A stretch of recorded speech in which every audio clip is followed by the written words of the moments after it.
People haven't started lining up here just yet, but we can expect to see those crowds build up overnight because it is first come, first serve to get into the arena. Now, downtown Johnny's right here behind me is probably the restaurant closest to the Huntington Center. Hey, Ryan, yeah, Vice President Mike Pence actually landed right on time here at the Toledo Express Airport.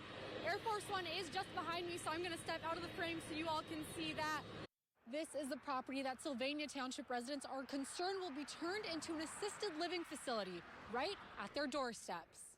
But unlike other gyms, they're committed to pushing people to keep those resolutions of getting in shape. There are so many different ways to get rid of your Christmas trees other than leaving them at the curb. By this time of year, you'd expect snow to just be covering all of these cars, but we haven't seen winter snow totals this low since 2007. For the first time ever, students from across Toledo are using their day off as a day on to help Children's Services. I need to say Ursula basketball team to make some noise! Nearly a dozen high schools came together at Savage Arena at the University of Toledo following the annual Unity Day celebration to pack cold weather kits for children in the foster care system. We have kids coming into care all the time, and some of those kids just have absolutely nothing. These cold weather kits kind of complete that picture for them to get through the rest of the winter. The students and some special guests. Any pair? Yes. Okay, a hat? Turned assembly lines stacked with donated socks, scarves, hats, and coats into over 200 duffel bags stocked with winter gear. We kind of don't think about those who don't have these things and how that may affect them in a way. Just because these are small things to us, these are major things to them.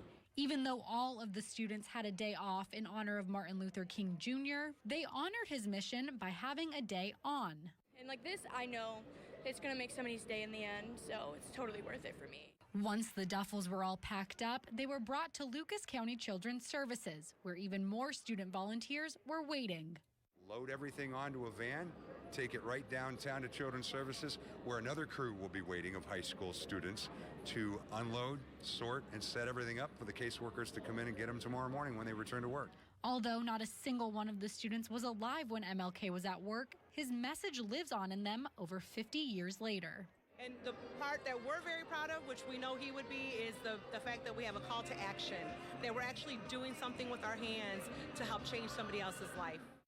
Even though this is the first time they're doing this in honor of Martin Luther King Jr. Day, they said it definitely won't be the last. Reporting in Toledo, Sophia Perricone, NBC 24 News.